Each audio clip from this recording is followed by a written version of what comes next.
Bom dia a todos. Daremos início agora à apresentação de resultados do quarto trimestre de 2025 da MDNE. Eu sou Alan Aquino e apresentando os resultados, Diego Vilar, CEO da companhia, Diego Vanderlei, CFO, e Diogo Barral, diretor de Relações com Investidores. Para fazer perguntas, a dinâmica continua a mesma. Caso você queira falar a sua pergunta, utilize a funcionalidade do Raise Hand, mas caso você queira escrever a sua pergunta, utilize o Q&A, que ao final desta apresentação iniciaremos a sessão de perguntas e respostas. Eu gostaria também de lembrar a todos que eventuais declarações que possam ser feitas durante a conferência são baseadas em premissas da diretoria da MDNE. As considerações futuras não são garantias de desempenho, pois envolvem riscos e incertezas e dependem de fatores que podem ou não acontecer. Feito esse disclaimer, Vilar, você está com a palavra. Bom dia a todos. Um prazer a gente estar falando aqui com vocês sobre os resultados do nosso ano inteiro de 2025, um ano que pouco menos de um ano atrás eu tinha comentado numa apresentação de resultados como essa, e a gente iria mudar o patamar da companhia, né? A gente iria levar a tanto indicadores operacionais quanto financeiros a uma nova realidade que com certeza iria levar a uma reprecificação da empresa, e acredito que, de certa forma, tudo isso aconteceu e está aqui hoje comprovando o que a gente sinalizou, né, endereçou naquela época. É um prazer, um orgulho grande que eu tenho do time, dos clientes que confiaram e principalmente em vocês também, que depositaram confiança naquela nossa apresentação, já indicando o que era um salto significativo, né?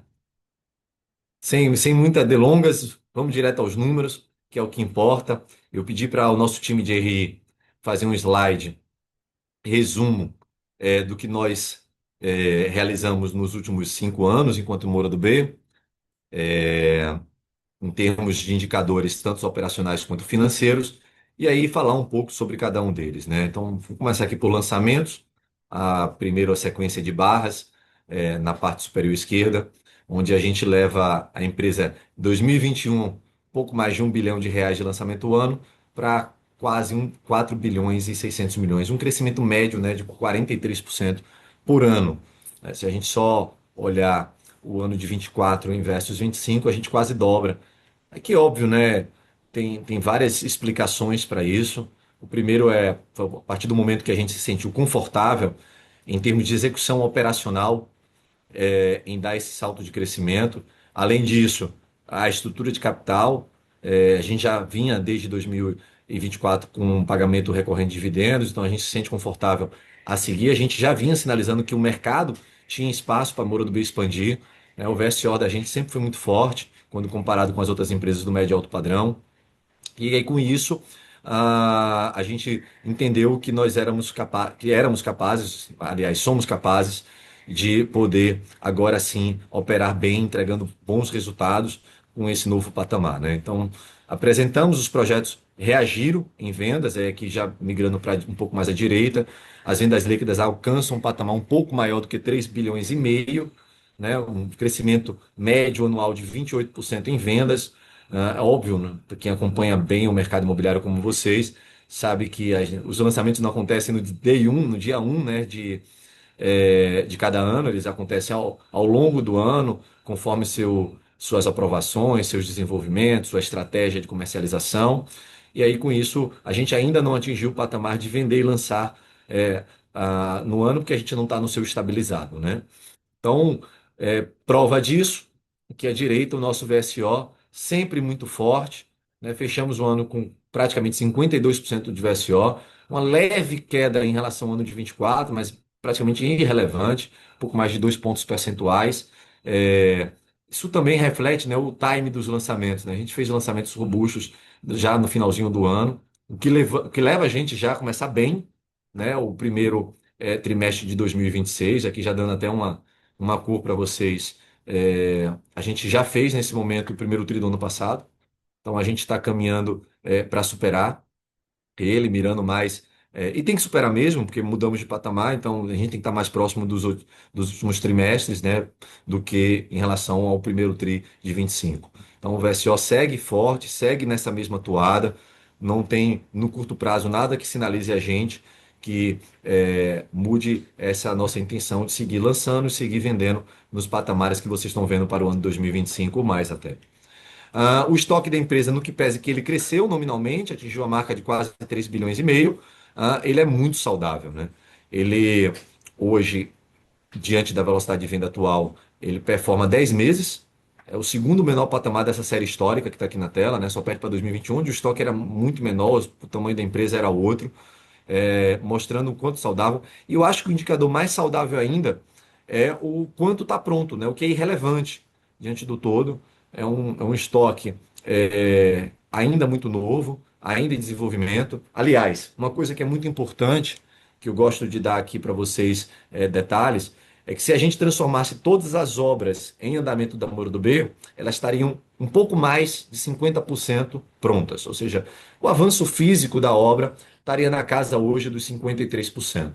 Mas quando a gente olha todo o produto que a gente ofertou ao mercado dessas obras, eles estão 80% vendidos. Né? Então a gente está muito mais veloz na comercialização do que as nossas premissas iniciais, posto é que está até refletindo aqui no plano de execução. Então não é à toa que o estoque da empresa é um pouco acima de 100 milhões, estoque pronto, pouco acima de 100 milhões e recente. Então, não traz nenhum tipo de preocupação, é simplesmente porque a gente mudou de patamar. Aqui já saindo dos indicadores operacionais e migrando para os indicadores financeiros, vamos seguir a mesma lógica, parte inferior esquerda para a direita, receita líquida, fechamos o ano 2025 com um pouco mais de 2 bilhões 350 milhões de receita líquida, um crescimento médio anual de 40%. Deixamos de longe, né, aquela empresa de 2021 de 620 milhões de receita. Eu me lembro que comemoramos a marca quando rompemos 1 bilhão de receita. Agora a gente já rompe os 2 bilhões, caminhando para bem mais do que isso esse ano. Então, fico bastante confortável com esse patamar de receitamento de operação da empresa. E aqui o mais importante é que, mesmo crescendo significativamente a receita, fomos capazes de manter a margem bruta da companhia, tá, em patamares conforme prometidos, né? Quando a gente compara também com as empresas de médio alto padrão, são patamares de excelência. Fechamos com 35% de margem bruta o ano de 2025, melhor do que o ano de 24, melhor do que o ano de 23, 22, perdemos apenas para o ano de 2021, onde o nível de receitamento e de projetos eram bem menores do que hoje. Tá? E aqui, na visão do investidor, eu digo sempre dentro da Moura do B que nós temos dois propósitos muito claros. Primeiro, e não é que ele é o mais importante, ele é igualmente importante ao segundo, é entregar o produto que realize os sonhos e o encantamento do nosso cliente, né? Quem é do mercado imobiliário tem a oportunidade muito única de vender sonhos para as pessoas. A casa própria é o sonho de todas as famílias no Brasil e no mundo, e a nossa obrigação de fazer isso com confiança, encantamento e qualidade e excelência é o que nos move, tá? Mas a gente não pode ser ingênuo. Se não formos capazes de fazer isso e rentabilizar da melhor forma o nosso investidor, a safra de produtos encantadores não tem segunda, terceira ou quarta colheita, né? Ela vai parar na primeira. Então a gente precisa também fazer isso de forma eficiente e com a melhor alocação de capital.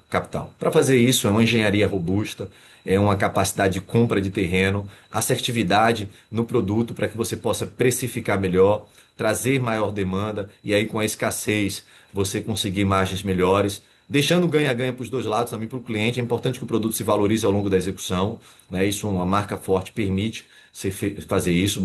Terreno com boas localizações. Então, aqui o que importa ao investidor é que saímos de um lucro líquido de 85 milhões em 2021 para 420 milhões em 2025. E aqui é um importante. A gente começou o ano de 2025 com o mercado informando que olhava pouco menos de 300 milhões.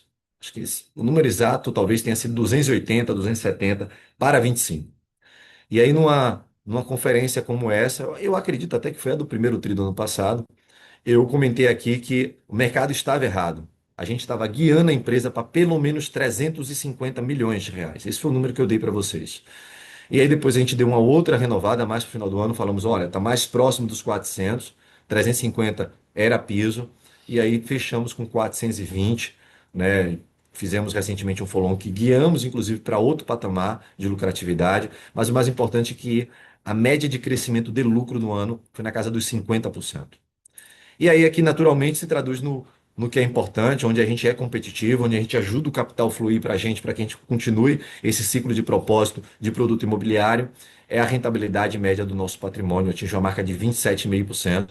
Aliás, patamar de empresas excelentes de Minha Casa Minha Vida, que fazem mais do que isso, é um outro tipo de business, que logo, logo também a gente vai estar fazendo com a Única e vai ter importância nos nossos indicadores financeiros, mas eu tenho certeza que aqui também é um indicador que surpreendeu o mercado. A gente estava guiando para 20 baixo e a gente chegou, na verdade, a 20 alto. Tá? Uma outra ponta importante do qual a gente tem bastante orgulho de ter cumprido com o que a gente combinou com o mercado. Aliás, eu diria que a gente, de alguma forma, surpreendeu um pouco. Seguindo adiante, por favor, Alan. Fizemos no iníciozinho desse ano, na verdade, abrimos o mercado de equities, inauguramos ele para 2026, uma captação de 483 milhões de reais, né? Fizemos um follow-on com preço da ação a 25.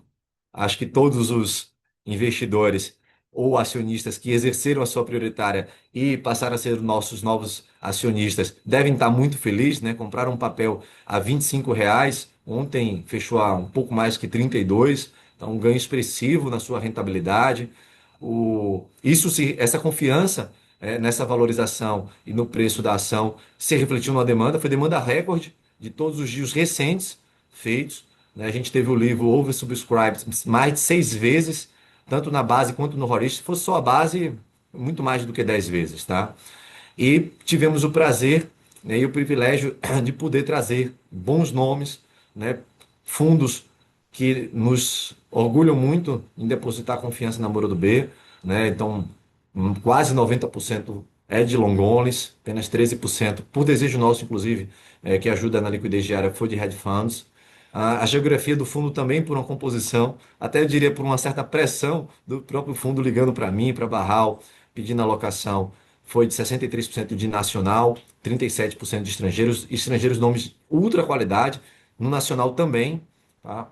Então, foi uma operação muito bem coordenada pelo banco, os bancos do nosso sindicato e, ao mesmo tempo, também pelo resultado da empresa mais recentemente. Seguindo adiante, aqui eu acho que é bem importante, muitos de vocês já estar sabendo, a gente soltou um fato relevante sobre isso. Como a Moura do Beco, que vocês conhecem bem, agora é uma empresa focada no segmento de luxo e altíssimo padrão. A Mood também, que vocês conhecem bem, é uma empresa que ficou alocada na classe média. E no follow-on a gente fez uma captura de recursos para uma parte ser utilizada para a expansão e crescimento da Única. É, Consolidamos agora uma empresa com três verticais muito claras para buscar a liderança absoluta no mercado imobiliário do Nordeste e ter uma relevância nacional, ocupando apenas a região do. Apenas não, né? Toda a região do Nordeste. E a gente sentiu falta, tanto na comunicação para cliente, quanto também no engajamento de todos sobre uma única empresa. A gente deixa de ser, numa comunicação como essa que eu estou tendo com você, somente Moura do B, e a gente passa a ser três companhias, e essas três companhias estão agora embaixo de uma maior, chamada MDNE, e aqui tem vários trocadilhos, né? Duas primeiras letras são óbvias, né? Moura do B, a MUD também começa com M e termina com D, mas NE, Nordeste, que nos orgulha muito, é disso que a gente quer ser sempre lembrado, somos líder e referência para o mercado imobiliário do Nordeste, trabalhando no Nordeste, e também negócios de excelência. Tá? A gente não pode não ter aqueles dois pilares que eu falei há pouco, a excelência e o encantamento para o cliente, a melhor rentabilidade para o acionista, então a gente tem que fazer as duas principais atividades de forma excelente. Então, Moura do B, Negócios de Excelência, MDNE, é a empresa agora de comunicação oficial e institucional das três companhias. E aí, nesse mercado, né, principalmente no Follow, eu falei muito sobre isso, também demos guidance recentemente. O nosso alvo não é para esse ano, objetivamente, até porque também pode ter bandas de variações. é que essa empresa esteja consolidada com 2,5 bi no veículo Moro do B, 1 bi de MUD e 1,5 bi de Única. Tá? A gente já acredita que no ano que vem 1,5 bi de Única é o que vai estar acontecendo, é nisso que a gente está comprometido. A MUD, a gente crava 1 bi não por demanda, mas porque em Brasil de 15% de juros, o desafio da classe média é ainda significativo, tanto para o financiamento imobiliário, quanto do financiamento da produção, quanto também do enquadramento de renda. Porém, mesmo com esses ventos contrários todos, e o tempo todo a Moody sempre navegou com vento contrário, ela foi capaz de rapidamente crescer, performar mais de 1 bilhão de vendas, mais de 15 projetos simultaneamente sendo executados, ter VSO mais forte que a Muro do B, né? O VSO da Moody já bate os casas dos 60%, e também a gente consegue ter uma rentabilidade bastante atrativa em linha com o que vocês viram há pouco com a DRE da Moura do Verde. Tá bom? Seguindo adiante, dá um overview do que lançamos até o momento. Não é o que nós vamos lançar no TRI, é o que lançamos até o momento. Aqui é uma foto que eu gosto muito de mostrar, né? Que essa região toda que vocês estão vendo, todos esses prédios no centro aqui com o shopping, é uma área de desenvolvimento que começou com o Moura do B, migrou para a Mood. A gente já tem lá os 3 pins laranjas ao fundo da tela, com 3 empreendimentos do passado entregue pela Moura do B, uma área toda desenvolvida pela empresa, todo o sistema viário, parque, shopping, tudo mais foi um desenvolvimento imobiliário da Moura. E agora a gente já vai para o terceiro Mood, não, quarto Mood, na verdade, nesse bairro, chama-se Mood Shop. A gente já tem o Arborê, o Miraflor, o Mood Kennedy, agora o Mood Shop, um lançamento de sucesso, tá? Que trouxe uma excelente performance de vendas para a Moura do B já nesse trimestre, aqui agora em Fortaleza. Na sequência, também tivemos mais um produto nosso da linha Bitclays, aí nesse o litoral norte de Alagoas e sul de Pernambuco, chamado Costa dos Corais, né? É um dos lugares mais bonitos de praia do mundo. E aí aqui a gente já está lançando o nosso segundo Bitclays nessa região de Alagoas. Primeiro foi o Bitclays Patacho, agora o Bitclays Milagres, um dos endereços de praia mais famosos do Brasil e tem sido também um grande sucesso de vendas, tá? Seguindo, em Salvador, em parceria com a Alus, a gente adquiriu um terreno deles no Shopping da Bahia, antigo Shopping Iguatemi, e desenvolvemos um projeto conectado com o shopping chamado Beach Class Bahia em regime de condomínio fechado, assim como o Beach Class Milagres, o Moodilau Incorporação. Esse tem sido briga, gente. A gente tem mais de 300 contratos, mais de 320 contratos pagos. Um projeto que particularmente me surpreendeu por demanda, ele é razoavelmente grande e que nos animou muito. A gente tem dois outros terrenos com a Alus nessa mesma localidade, então provavelmente logo logo vai vir também mais outro projeto. Então, até o momento, né, o Year to Date aqui, como o Barral gosta de apresentar para vocês, esses foram os 3 lançamentos. Temos mais para fazer ainda nesse trimestre. E aí, com isso, quando a gente vem falar aqui dos dados operacionais e financeiros do primeiro TRI de 2026, espero que a gente também traga surpresas, tá bom? Eu encerro minha apresentação por aqui. Passo a palavra agora para Diogo Barral, nosso diretor de RI. Volto ao final para a gente bater um papo com o Q&A de vocês, tá bom? Um abraço, boa apresentação. Bom dia a todos, obrigado, Vilar. Vamos dar mais um detalhe aqui, uma cor dos nossos dados operacionais.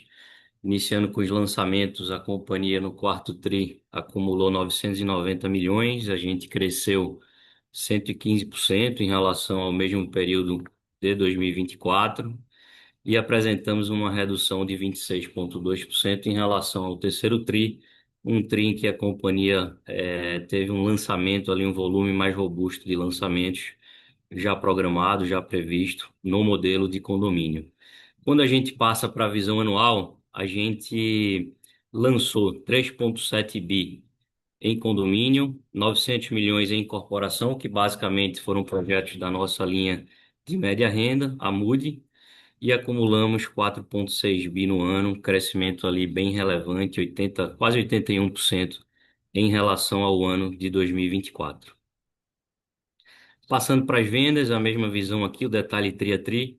Comercializamos quase 700 milhões no quarto tri, crescemos 34% em relação ao quarto tri de 24 e apresentamos uma redução de 35% em relação ao terceiro trimestre.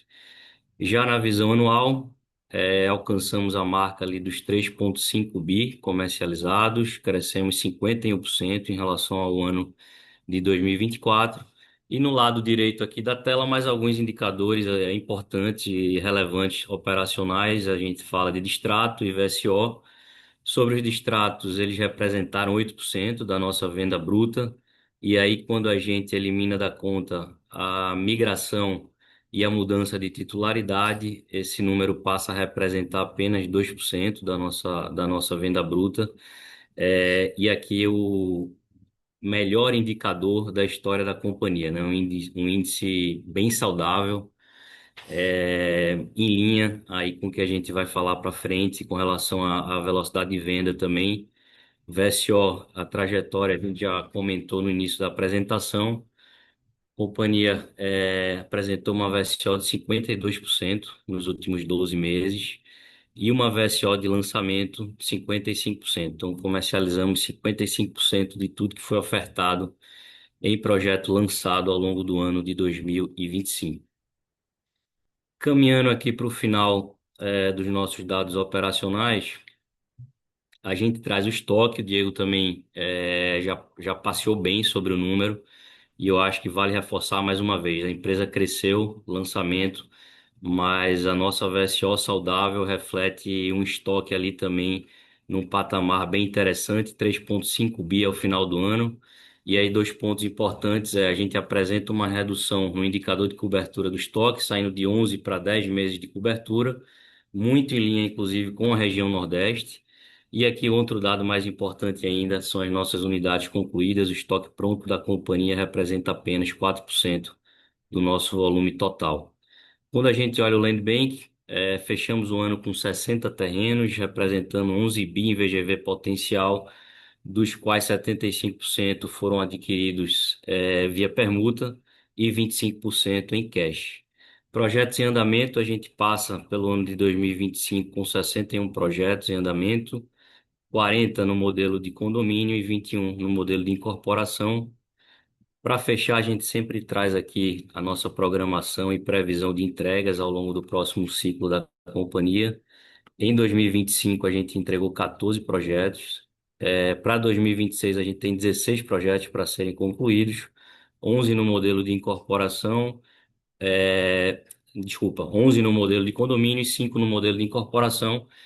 E já no início do ano a gente já começou com entregando projetos, 2 condomínios aqui em Recife, e ao longo do mês de março a gente tem mais 2 projetos para serem entregues lá em Salvador, um condomínio e uma incorporação.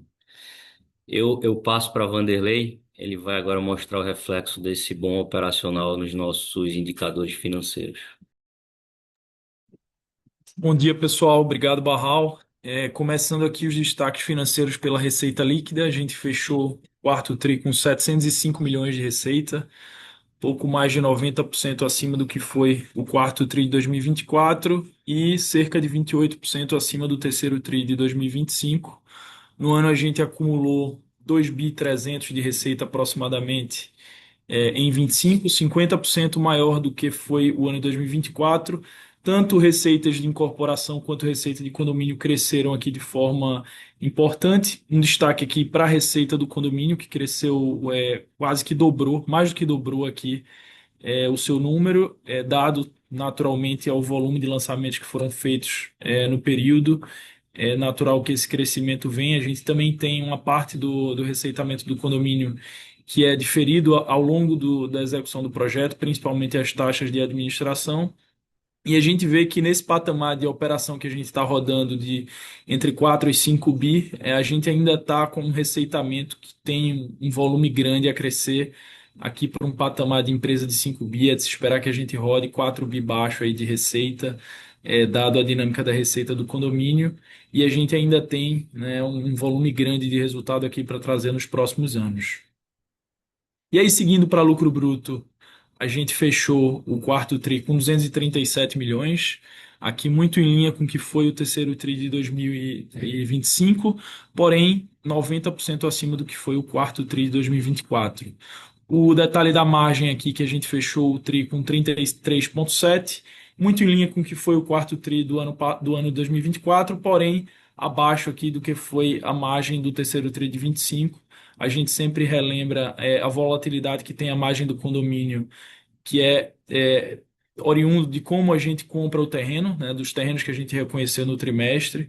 Nesse TRI em específico, a gente reconheceu terrenos que tiveram muito cash envolvido na sua comercialização. Um destaque aqui para o Infinity Recife, que foi 100% em cash, e também os outros terrenos também tiveram uma parcela relevante de cash. A gente vê que o lucro em si não muda tanto, né? O lucro bruto ficou bem em linha com o terceiro TRI. O que cresce naturalmente é a receita, né? E o custo, dado que o custo que você pagou em cash entra aqui no nosso resultado. E aí, quando a gente olha o ano fechado, a gente fechou com 858 milhões de lucro bruto, 54% acima do que o ano de 2024. E a margem aqui não tão volátil, né? Porque você olha um horizonte maior, a gente apresentou 36,4 aqui ajustada de juros capitalizado, quase um ponto percentual maior do que o ano de 2024. Na participação do lucro bruto, 40% vindo da incorporação, 60% do condomínio, e a margem consolidada da incorporação ajustada 33,8% e do condomínio 38,4%. Seguindo para as despesas, a gente entregou as comerciais 211 milhões, muito em linha percentualmente sobre as vendas do que foi 2024, patamar de 5,6%, patamar bem coerente com o que a gente roda em nossas viabilidades. Nas administrativas, a gente fechou o ano com 126 milhões. Aqui sim a gente teve um ganho percentual tanto em relação às vendas quanto em relação à receita. Naturalmente, a empresa crescendo seu top line, não necessariamente as despesas administrativas crescem na mesma proporcionalidade, o que a gente acabou apresentando aqui uma diluição importante que contribui para o nosso ganho operacional. Aí seguindo aqui para o EBITDA, a gente fechou o quarto TRI com 138 milhões, foi o melhor EBITDA dos trimestres, entre os trimestres do ano. Acumulamos 490 milhões de EBITDA, uma margem no ano de 20,8%. Isso representa um crescimento de 70% em relação ao EBITDA de 2024 e um ganho de mais de 2 pontos percentuais na margem, né? Ali mais ou menos vindo um ponto do lucro bruto e um ponto da diluição das despesas, que é importante aqui para a companhia. A gente sabe que com os resultados que vêm, com a Única principalmente, a gente tem capacidade de ainda melhorar esse número, pelo menos é o que aponta aqui os nossos modelos. No lucro líquido, a gente fechou o quarto TRI com 112 milhões, uma margem líquida no TRI de 16% aproximadamente. No ano, a gente acumula 420 milhões de lucro líquido, 67% acima do que foi o ano de 2024, há uma margem líquida de 17,8% consolidada do ano todo, maior, quase 2 pontos percentuais do que o ano de 2024. E aqui o mais importante é nosso retorno, fechando o ano, como o Diego já comentou, 27,5% de ROI, quase que 10, não, exatamente, né, 10 pontos percentuais maior do que o ano de 2024. A gente sabe que nesse trimestre a gente teve o evento da divulgação dos dividendos, do qual foram divulgados e não pagos ainda, então a gente tem, né, os dividendos saindo do patrimônio e indo para o passivo. Com isso, o nosso ROI naturalmente aumentou um pouco, cerca de 2 pontos percentuais. Se a gente fizesse um ajuste, seria um ROI de 25, que ainda é um ROI muito positivo e alinhado com o que a gente vem conversando com vocês. Resultados a apropriar na incorporação, 394 milhões, um crescimento de 35% em relação a 24. Aqui a gente vê quanto vem crescendo a nossa operação, quanto de resultado a gente ainda tem contratado para trazer para o futuro. E a margem também crescendo, que é um ponto bastante positivo. Nossa margem REF atingindo 36%. Nos resultados apropriados de condomínios, na venda fechada, ficando muito em linha em relação aos valores nominais, 40 milhões de lucro a reconhecer, uma margem que roda ali perto dos 30%. E nas taxas de administração, crescimento de 41%, 409 milhões de taxas a reconhecer. Aqui, naturalmente, lançamos muitos condomínios no ano e aumentou muito ali o backlog de taxas que a gente tem a reconhecer quando esses condomínios forem avançando fisicamente. E para fechar os destaques financeiros, a gente traz caixa e endividamento. No trimestre, a gente teve uma variação de dívida líquida de 78 milhões. dos quais 51 milhões veio da distribuição de dividendos que a gente fez em novembro, né, que a gente pagou efetivamente, e 27 milhões foi da própria operação. Né? Com isso, a gente fechou o ano com 324 milhões de dívida líquida, o que representa sobre o nosso patrimônio na época 21,4%. Aqui é importante relembrar que em dezembro a gente fez uma divulgação de dividendos na casa dos 350 milhões, do qual a gente ainda não pagou, como eu comentei. Isso sai do nosso PL, naturalmente, e aumenta esse indicador aqui de dívida líquida sobre o PL, que seria na casa dos 17% se a gente fizesse um ajuste aqui. E aí também é importante lembrar, a gente em janeiro, Diego comentou, a gente fez a operação de follow-on, entraram cerca de 460 milhões de caixa na companhia, líquido. Isso fez a gente virar caixa líquido ali no início do ano, né? Mas naturalmente esse dinheiro entrou para a gente tocar a operação da Única e também outros negócios importantes aqui na companhia. Então a gente segue num cenário de crescimento, mas não passando aquele target de dívida líquida que a gente sempre comentou de 20%. Porém, quando a gente olha o ano de 2025, já considerando que a gente tem dividendos para pagar, a gente não deve passar dos 15%. A gente deve rodar entre 10% e 15% de dívida líquida, é o que a gente tem aqui no modelo, já considerando o pagamento dos dividendos. E eu encerro aqui o financeiro, passo para a Alan aí seguir com as perguntas e respostas. Obrigado, pessoal. Obrigado, Vanderlei. Iniciaremos agora a sessão de perguntas e respostas. Caso você queira falar a sua pergunta, utilize o Raise Hand, mas caso você queira escrever, né, a sua pergunta, utilize a funcionalidade do Q&A. A primeira pergunta vem aqui de Herman Lee, do Bradesco BBI. Herman, seu microfone está aberto, pode seguir com a sua pergunta. Bom dia, pessoal. Obrigado pelo espaço aqui. Duas perguntas aqui, tá? Primeiro, em relação à dinâmica de preços do metro quadrado, mas olhando os projetos de alto padrão, né? A gente viu uma evolução relevante ao longo dos anos, agora praticando preços que antes nunca foram praticados. Aí tem uma parte aí que é do cenário competitivo, mas também dos produtos em si que talvez estavam em falta aí nas regiões, né? Só queria entender um pouco como vocês estão vendo essa evolução dos preços, se continua crescendo ou se já está chegando a um patamar mais estável. E a segunda pergunta é em relação à Torna, que é uma linha que é um pouco mais difícil de projetar, mas queria entender um pouco mais quão relevante isso aí deve ser na composição da receita em 2026, caso vocês tenham alguma expectativa aí. Obrigado. Oi, Herman, bom dia. Obrigado pela pergunta. Eu vou endereçar a primeira e quase nada da segunda, e deixo para a Vanderlei explicar ela. Sobre a primeira, a dinâmica de preço realmente teve um ganho significativo, mas também porque a gente mudou o patamar de produto, né? Todos os produtos da Moro do B, seja o que a gente vai lançar ou o que já está lançado, eles são corrigidos no mínimo mensalmente pelo INCC, tá? A gente não tem tabela que a gente para de corrigir, não. Todo mês é uma tabela nova, no mínimo pela correção. Obviamente que aquele produto de incorporação mude, que seja mais tracionado, a gente dá uma pedalada maior no preço para poder garantir margem, mas sempre lembrando que a gente deixa um espaço para valorização também para o cliente. É fundamental, né, para a gente reciclar esse efeito positivo, é que o cliente também não chegue no final do ciclo achando que seu imóvel está valendo menos do que ele pagou. Tá? A mudança de patamar também se dá por terrenos melhores, mais bem localizados, ou até mesmo desenvolvimento de bairros como o do Novo Cais que a gente fez. Né? A gente, num passado não tão distante, comercializava lá a 18 mil, sobre a mesma base. Um produto que a gente já lança hoje é a 21, e agora o próximo lançamento desse ano já vem a 23,5. Então, isso são valores reais de ganho, tá?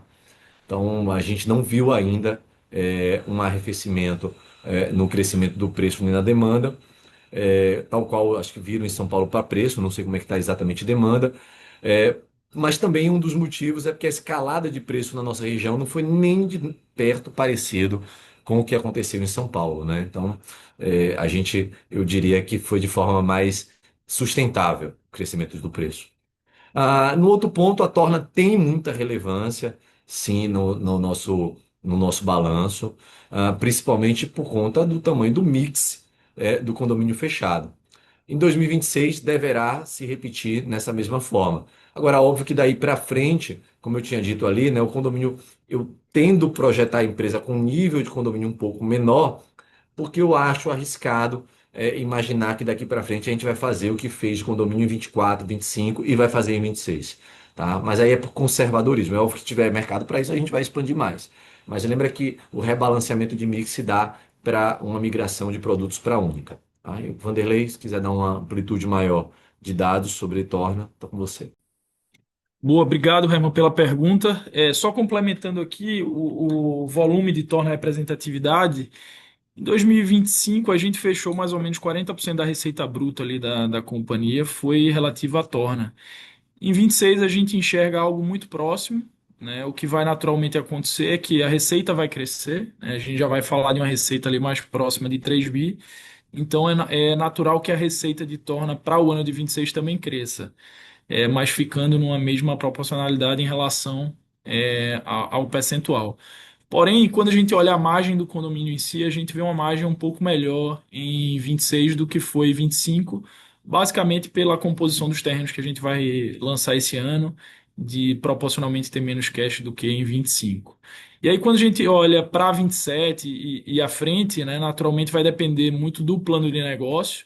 Como o Diego antecipou, a gente fala nos 2,5 bi de condomínio, né? Naturalmente que se a gente conseguir lançar mais do que isso e tendo mercado, enfim, e mão de obra para produzir, a gente vai sim lançar mais, mas considerando esse patamar de 2,5 bi, é de esperar que a receita da Torna vá diminuindo aos poucos à medida que a incorporação vai crescendo, e aí no todo você vai ter um equilíbrio e uma mudança ali, o condomínio representando um pouco menos e a incorporação representando um pouco mais. Bastante claro. Vilar, Vanderlei, obrigado e bom dia.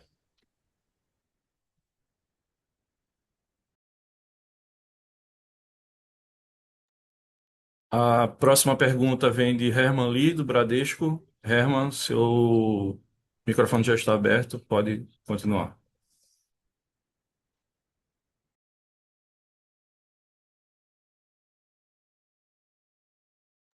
Desculpa.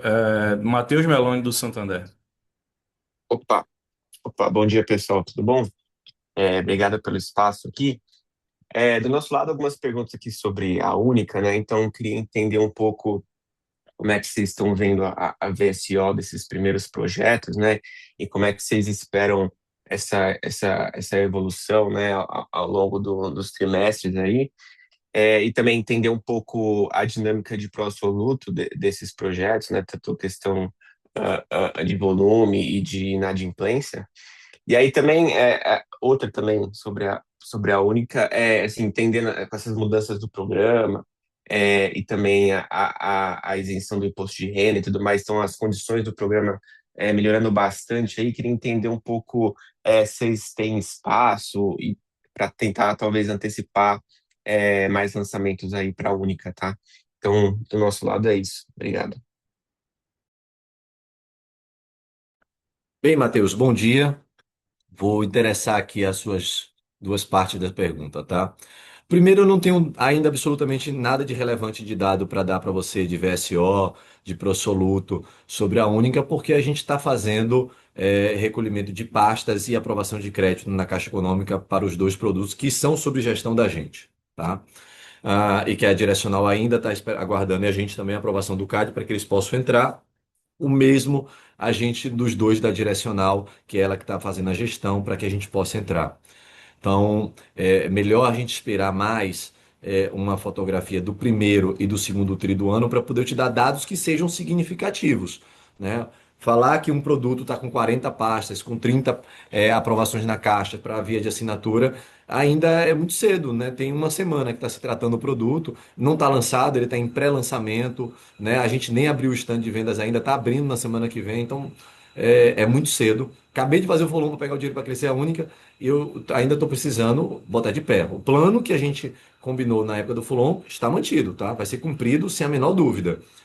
E estamos trabalhando e iremos entregar o VSO esperado e o percentual de vendas disso. Mas é muito cedo ainda, né? A gente está ainda nos primeiros dias de março. Eu comecei agora, junto com todo o time da Única, a fazer essa oferta ativa. Então, não é suficiente para a gente dar dados ou de pró-soluto, ou disso eu estou aprovando ainda crédito, né? Ou basicamente a gente vende, né, desligado com a caixa, dentro do método padrão, tá certo? Então não tem tanta dúvida sobre isso. Com relação A segunda parte da pergunta dele foi o que mesmo? Eu agora já me perdi. Você podia repetir, Matheus? Opa, claro. A segunda parte foi mais em relação, assim, com o programa, as condições do programa melhorando Ah, bastante, né? Queria ver se perfeito. vocês cabeça antecipar Perfeito, alguns Matheus. lançamentos. Tá claro aqui. Eu acho até que vou responder uma parte de uma outra pergunta. A gente está bastante animado. Primeiro, eu queria dar uma amplitude antes de falar sobre estar animado. A nossa região, quando a gente foi fazer pesquisas, quando eu digo a região, é três capitais importantes do Nordeste: Salvador, Recife e Fortaleza. A gente tem um mercado de Minha Casa Minha Vida muito importante para o Brasil, tá? Cujo faixa 2 está atendido entre demanda e oferta em cerca de 60%, mas o faixa 3 em torno de 20%. Isso por si só, independente da questão do imposto de renda, da isenção do imposto de renda até R$ 5.000, o que libera mais espaço de comprometimento de renda, e traz da informalidade algumas pessoas para declarar, para poder ter renda comprovada, para poder encaixar. Independente também agora da mudança de teto, né, que ainda não foi anunciado, mas provavelmente vai acontecer, mas da mudança da renda, gera impacto. Mas a gente já tinha uma parte significativa do mercado largado, apesar disso, né? Então, é cada vez mais notícias para trazer um otimismo de que os produtos com boa localização e com preço correto vão ter uma performance de vendas boas, superiores à média normal, né? Então é isso que a gente está amparado. Eu acho que o próprio Ricardo, na conferência dele, ele falou que o primeiro TRI começou muito bem de vendas do produto da Direcional no Nordeste, onde ele acredita que vai expandir. Então, eu estou dizendo aqui a vocês, essas notícias mais recentes, elas vêm ainda mais a impulsionar a realidade do nosso mercado, tá bom? Então, eu acho que com isso eu consegui responder. Se você tiver alguma dúvida, tá aberto aqui o microfone para você. Fechado. Não, super claro. Obrigado, pessoal. A próxima pergunta vem de Gustavo Fabres, do BTG. Gustavo, seu microfone está aberto, pode seguir com a sua pergunta. Oi, pessoal, bom dia. Tenho duas perguntas aqui do meu lado também. A primeira seria mais especificamente na Mood, né? Se a gente olha hoje o nível das taxas de financiamento e também comportamento de outros mercados, como São Paulo, por exemplo, a gente já vê a média renda meio esquisada ali no meio em termos de affordability, venda de estoque também piorando um pouco. Mas eu vejo nos dados que vocês publicam nas prévias, etc., que isso não é muito a realidade da Mood, né?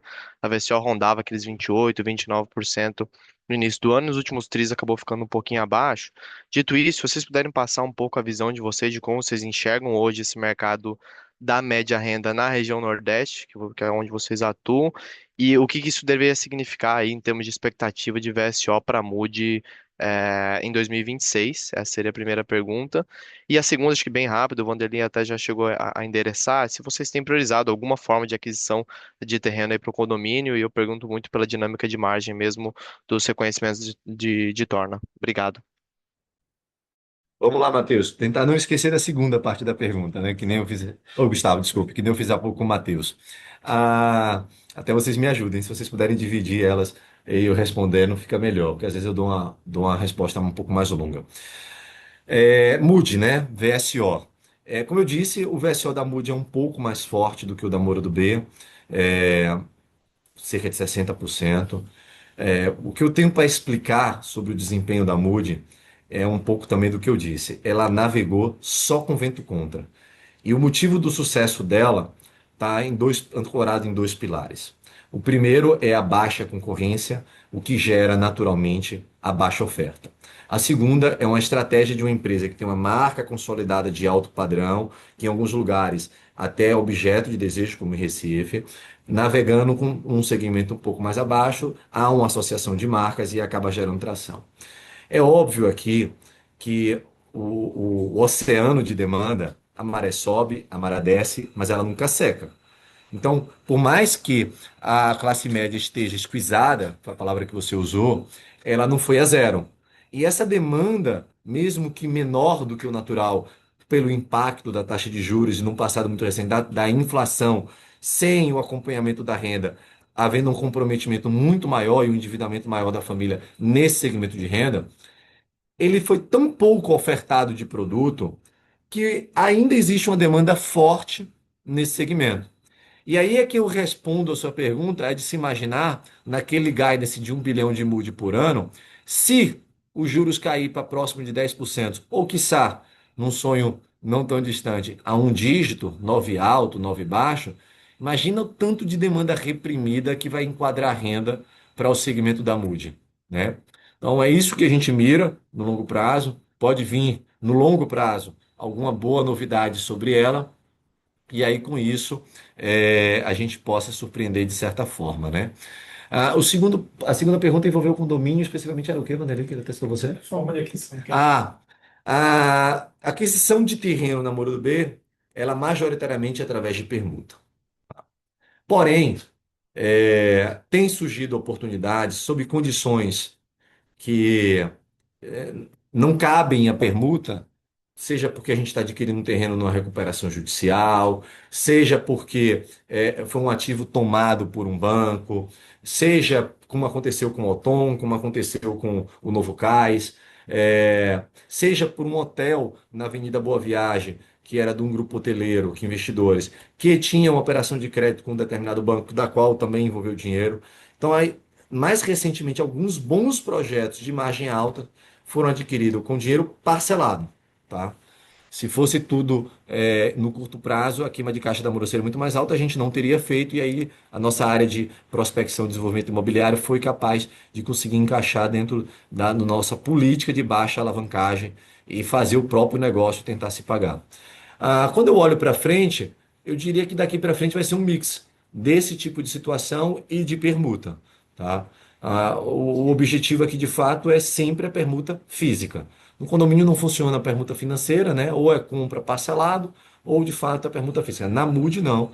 Aí e na Única, os veículos são mais permuta física ou financeira. Na Única ainda caminha mais para uma permuta financeira, difícil um terreneiro querer ficar com os apartamentos, né, dentro do segmento econômico, mas a gente também tem esse tipo de situação. Tá bom? Espero que tenha respondido, Gustavo. Se tiver alguma dúvida a mais, estou aqui à disposição. Não, tá perfeito, Vilar. Obrigadão. Abraço. A próxima pergunta vem de Elvis Credendio, do Itaú BBA. Elvis, seu microfone já está aberto, pode fazer sua pergunta. Obrigado. Bom dia, Diego, Vanderlei.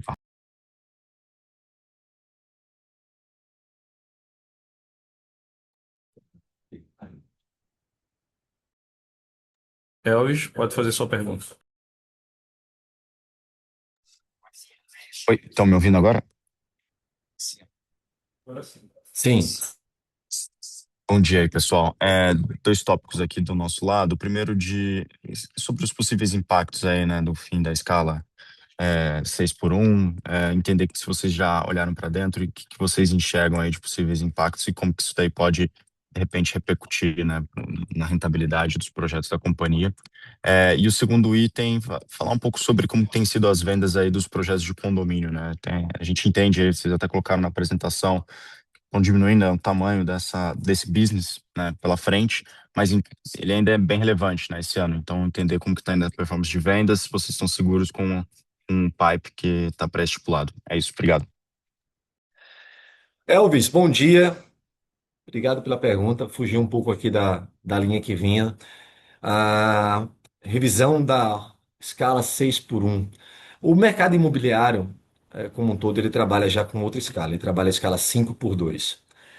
De fato, onde há maior preocupação é o óbvio aqui, né? A carga horária do 5 por 2 é de 44 horas semanais, uma possível redução disso para 42, 40 horas, ou até dentro do mais absurdo, menos do que isso, né? Eu não preciso nem comentar, né, o quanto que, na opinião de quem quer ser transparente sobre o assunto, isso é uma grande irracionalidade. A gente já tem problema de não produtividade no Brasil há décadas, não há melhoria, né?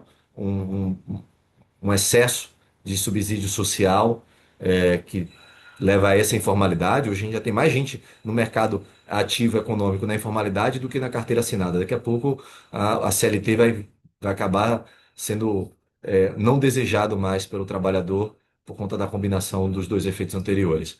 E aí agora vem mais essa de uma revisão. Uma coisa que a gente vai tentar mitigar esse efeito, não dá ainda para calcular qual o tamanho desse impacto, tá? Porque a gente já vem sofrendo, também dando muita transparência, como é de costume nosso, com a questão da mão de obra. Aliás, já vem assim mais de 2 anos que eu venho sempre falando, quando vocês perguntam o que poderia ser um yellow flag aqui, eu sempre falo mão de obra, mão de obra, mão de obra, posto que demanda não tem sido o nosso problema. Posto isso, todas as verticais ou as iniciativas da Moro do B para combater isso vai se refletir também numa possível, se for aprovada e se assim seguir, mudança na escala de trabalho, que, lembrando, o colaborador tradicional de um canteiro nosso da Moura do B, ele trabalha com salário base para 44 horas, mais a produtividade, que é o alvo dele, né? Nenhum pedreiro entra no canteiro da Moura para ganhar R$ 2.000 no final do mês. Ele quer 3.800, 4.500, que é associado à produtividade. E parte dessa produtividade, ela extrapola a carga horária, paga em hora extra, obviamente que dentro dos limites de hora extras legais. Então, o que vai acabar acontecendo é que vão acabar extrapolando para buscar o mesmo valor, porque ninguém vai pagar 4.500, 3.800 reais por uma produtividade de pedreiro, produzindo menos. Né? A produtividade continua a mesma. O que vai remixar é o tempo que ele vai ficar a mais para atingir aquela produção. Isso é o primeiro momento. Não podemos ser ingênuos. Né? Se depender da forma que caminhar a aprovação, a própria cadeia da indústria no Brasil, né, não só da construção civil, mas toda vai sofrer com isso. Né? Se a gente tiver queda real de produtividade, o efeito inflacionário disso é muito ruim. Espero que haja um bom senso nessas discussões que estão havendo. Caminhe-se para uma racionalidade. Não acho que era o momento de se discutir isso. Se o Brasil tivesse tendo ganho reais de produtividade ano após ano, a gente poderia falar sobre isso, mas não é o que vem acontecendo. E aí, mais uma vez, né, chega aquela conta que sempre é um balde de água fria para todos nós, mas eu também seria irresponsável se dissesse para você aqui um número mágico. Podia falar o número da Brainc, né, que você já conhece. Mas eu acho que não é isso que importa. O que importa é o impacto real. Ainda não tem claridade sobre o que pode fazer, a não ser dizer, não é o caminho correto. E ele tinha uma segunda pergunta também. Eu falo tanto que eu acabo me perdendo a pergunta. Ah, os condomínios, né? Desculpa, gente. Tentativa de dar muita claridade para vocês, eu acabo me perdendo aqui na segunda parte. A venda de condomínio, né? Ela tem ido super bem, aliás. Ela vai ter representação no plano de negócio e plano de vendas desse ano da companhia, principalmente porque temos projetos do Novo Cais para apresentar. Aliás, acho que mais 2 ou 3 semanas a gente vem aqui com o Moura do B Plaza, um projeto, pelo nome mesmo já diz o que é que vai ser. A gente tem novidades em Salvador, novidades boas, mas essas eu vou falar quando vier lançamento, porque eu acho que vai ser bem bacana como notícia para vocês e com certeza em resultado de vendas. Falei aqui, né, do BitClays Milagres e do BitClays Bahia, sucesso de vendas. Então eu estou bastante otimista. O ano de 2026 deverá ter um repeteco do desempenho de condomínios, tanto operacional quanto financeiro, aqui no nosso resultado. Tá ótimo, Diego. Tá bem claro. Obrigado, bom dia. A próxima pergunta vem de João Pedro, da XP. João Pedro, seu microfone está aberto, pode seguir com a sua pergunta. Bom dia, pessoal. Obrigado pelo espaço, parabéns pelo excelente resultado. São duas perguntas aqui do nosso lado. Então, João, você vai me ajudar, tá? Você vai fazer uma, eu respondo e faz a outra, tá? Tá bom, vou fazer a primeira. Primeiro, eu queria entender é, o que que vocês já têm mapeados aí internamente de quais são os possíveis impactos positivos da reforma do IR. Você falou anteriormente, Flá, e tem dois efeitos, né? Tem o ganho de poder de compra de quem já declara e você traz um mercado endereçável maior para o financiamento da Caixa, principalmente no baixa renda, de quem não declara renda. Eu não sei se vocês têm números aí de percentual de cliente Moura do B que poderia ser trazido adicional que tem renda informal e vai ser enquadrado para o financiamento. Como é que vocês esperam isso melhorando a VCO de vocês ou melhorando margem? Essa é a primeira e daqui a pouco eu faço a próxima. Tá, João. Veja, o foco da Única no primeiro momento é o segmento do faixa 3, que é onde tem o maior abismo entre demanda e oferta. Tá? Independente dessa conjuntura da mudança da régua do recolhimento do imposto de renda, elevando a R$ 5.000, já existia. O dado é de 2020 até 2025. Ah, é óbvio que quando houve essa mudança, a gente tem um efeito, primeiro, mais favorável, que é a informalidade da renda podendo dar agora oportunidade a quem está fora do mercado formal de renda e para a formalidade. Né? Vamos lembrar aqui a combinação, né? 38, 39 milhões de CLT no Brasil, 39, 40 milhões de pessoas contribuindo economicamente dentro da informalidade. Essas pessoas não declaravam o que ganhavam no imposto de renda, viviam à margem da economia real e tinham dificuldades de aprovação de crédito no seu banco, fizesse algum tipo de política de behavior, de comportamento de movimentação bancária e tudo mais. Não era o caminho óbvio, né? Tinha sempre que ir para uma esteira de uma análise. Eu diria que o primeiro efeito positivo que a gente vai colher é pedir a essas pessoas que façam suas declarações, dê sua formalidade, porque não tem imposto para recolher. E aí, com isso, tem uma declaração real, né, para poder apresentar e aprovar o crédito. Tá? E aí, dentro da composição, inclusive familiar, R$ 10.000 vai diretamente no que eu estou falando. Ah, agora, se isso abriu espaço marginal de enquadramento de renda, eu não tenho dado para te dar ainda, porque a gente não começou a viver essa realidade, nem tem dados regressos para poder mostrar o quanto que isso vai comportar, né? Eu poderia trazer aqui os dados da Direcional, o Ricardo já falou disso, Paulo também, mas no nosso histórico a gente não tem, porque o Minha Casa Minha Vida passa a ser uma realidade mais recente, tá?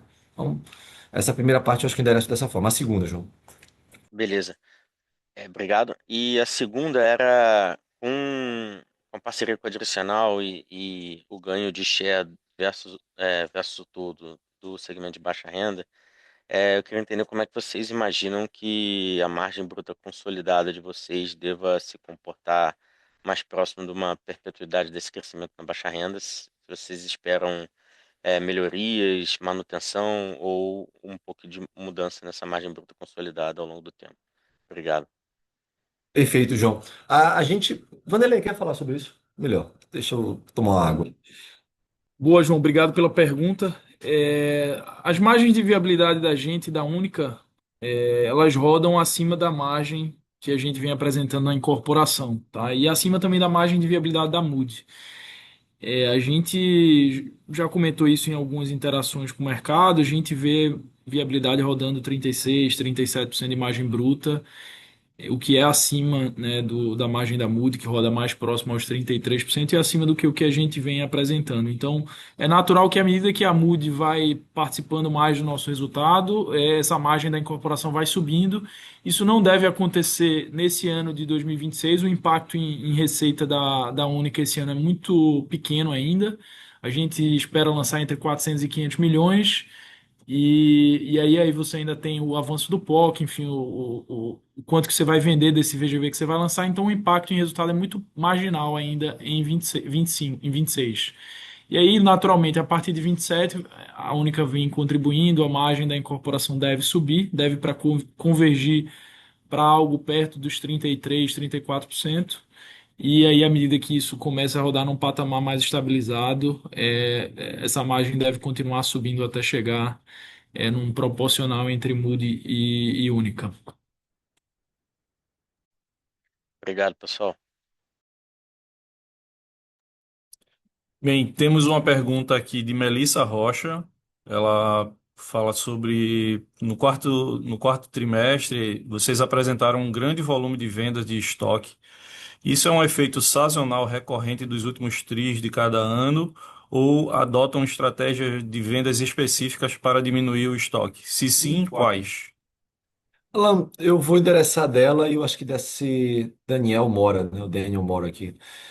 Melissa, de fato, quando os produtos vão ficando próximo de entregar, ou estão entregue, não só na política de comercialização, eu passo a dar mais atenção ao time comercial sobre esses temas desses produtos, como a gente passa a ter campanhas mais agressivas, tá? E aí, como a gente teve um volume de entrega ao longo de 2025 significativo, é natural que a venda de estoque acaba sendo impulsionada também, o que é bom. Né? Bom para a geração de caixa, o produto mais pronto, paga-se mais ou quita-se, é bom para o quanto saudável. O que a gente não faz é política de desconto maior do que aquela que a gente já pratica, né? De fato, é impulsionar o produto, campanha, motivar corretor, enfim, relembrar que o produto está ali na prateleira, senão o corretor quer ir atrás do fácil, o fácil é o lançamento, né? Então a gente busca, inclusive, com times exclusivos para isso, e aí é natural, né? quarto tri entrega. Ao longo do ano, por exemplo, eu consigo lembrar, entregamos Arborê, estamos entregando Miraflor, entregamos Platts, entregamos Natal, o Cocó, entregamos aqui em Recife. Então a gente focou, Salvador também focamos em a manter o estoque baixo ou zerar, como a gente diz aqui, vamos zerar na entrega, e aí natural se materializa dessa forma, tá? E aí a segunda pergunta aqui do Daniel, ele tem duas partes. Ele fez em inglês, eu vou responder em português, a gente tem tradução simultânea aqui no nosso webcast. A primeira parte da pergunta dele, ele endereça sobre esses ajustes do programa, né, sobre renda e teto, o quanto que isso pode gerar um impacto real aqui para o nosso posicionamento da Única, né? Então, se a gente acha que pode ter alguma mudança no guidance que a gente apresentou, não, a gente não vai, nesse primeiro momento, rever nosso guidance. É óbvio que a gente vê isso como uma excelente notícia, ela chega até a impactar muito positivamente a Mood, com o aumento agora do faixa 4 para R$ 600 mil, mas o que a gente entende que o crescimento também tem limitações, pelo menos dentro da Moura do B, muito claros. O primeiro é a capacidade de execução, tá? A gente não dá salto de crescimento para aquilo que a gente não consegue produzir, e aí lá na frente a gente tem que explicar a queda de margem. Não foi isso que nós fizemos nos últimos 5, 6 anos, não é isso que a gente vai fazer para os próximos 5 ou 6 anos. Então, isso pode ajudar ainda mais a melhorar a qualidade de VSO, trazer algo um pouco mais de margem no produto, mas eu não diria que a gente vai rever o nosso posicionamento. O outro, ele pergunta sobre essa expectativa, né, tão aguardada de redução da taxa Selic ao longo do ano de 2026, né, o quanto que isso pode melhorar a velocidade de vendas, né, a condição de financiamento dos nossos clientes, né, o financiamento para eles e o nosso pipeline de lançamentos, né? Ah, Daniel, eu digo o seguinte: estamos ansiosos para a queda da taxa de juros. Isso, naturalmente, no longo prazo, vai trazer um otimismo maior ainda para a compra do imóvel, vai trazer um dinamismo econômico, vai enquadrar mais renda. Não é um efeito tão imediato. O primeiro efeito imediato que você vai ver, se realmente ao longo do ano houver uma queda significativa na taxa Selic, é um otimismo maior no mercado de renda variável, principalmente no preço dos ativos e também das incorporadoras na bolsa.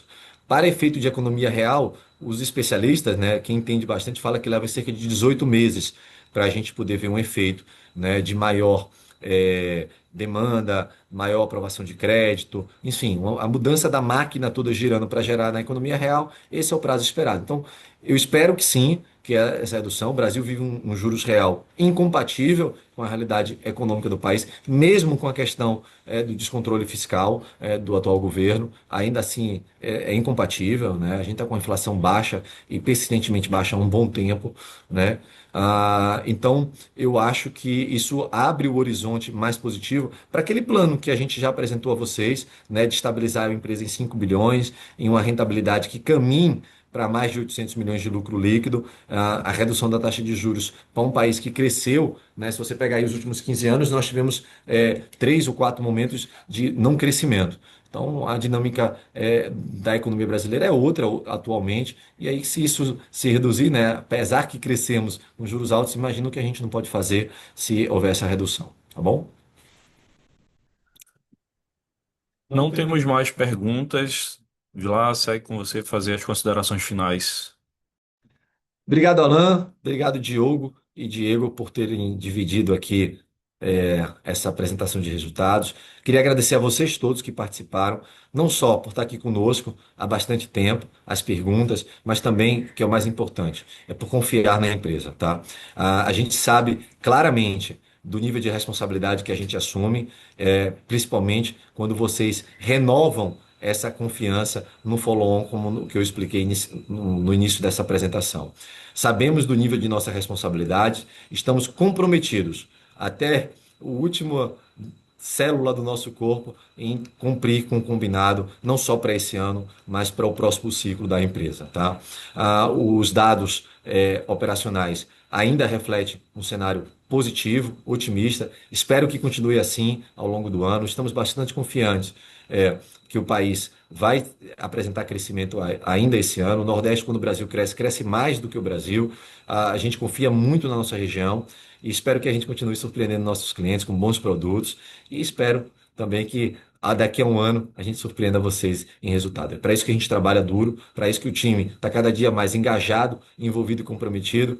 E agora, a partir de hoje, não é mais só Moura do B, agora é MDNE, né, essa plataforma de produtos imobiliários para Nordeste. Um abraço a todos. Um bom fim de semana ainda quinta tarde, sexta-feira.